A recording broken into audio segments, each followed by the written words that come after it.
ಧರ್ಮಸ್ಥಳದ ಯುವತಿ ಪಂಜಾಬ್ನಲ್ಲಿ ಸಾವು, ಕಾಲೇಜ್ ಸರ್ಟಿಫಿಕೇಟ್ ತರಲು ಹೋಗಿದ್ದ ವೇಳೆ ಘಟನೆ.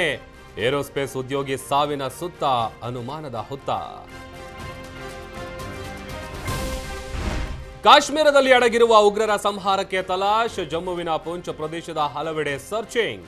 ಭಯೋತ್ಪಾದಕರ ಬೇಟೆಗೆ ಮುಂದುವರೆದ ಕಾರ್ಯಾಚರಣೆ. ಆಂತರಿಕ ದ್ವೇಷ ಬಿಟ್ಟು ಒಂದಾದ್ರ ನಾಯಕರು, ಒಂದೇ ವೇದಿಕೆಯಲ್ಲಿ ಬದ್ಧ ವೈರಿಗಳ ಸಮಾಗಮ. ಪುಸ್ತಕ ಬಿಡುಗಡೆ ಕಾರ್ಯಕ್ರಮದಲ್ಲಿ ಈಶ್ವರಪ್ಪ, ಬಿಎಸ್ವೈ ಪ್ರತ್ಯಕ್ಷ. ಇಂದು ದೇವೇಗೌಡರ ಹುಟ್ಟುಹಬ್ಬದ ಸಂಭ್ರಮ. ಮಾಜಿ ಪ್ರಧಾನಿಗೆ ಶುಭಾಶಯ ಕೋರಿದ ಸಿದ್ದರಾಮಯ್ಯ. ಎಚ್ಡಿಡಿ ನಮಗೆ ಸ್ಫೂರ್ತಿದಾಯಕ ಲೀಡರ್ ಎಂದು ಬಿವೈಬಿ ಟ್ವೀಟ್. ಕ್ಯಾಲಿಫೋರ್ನಿಯಾದ ಕ್ಲಿನಿಕ್ನಲ್ಲಿ ಬಾಂಬ್ ಸ್ಫೋಟ, ಓರ್ವ ಸಾವು, 5 ಗಂಭೀರ ಗಾಯ.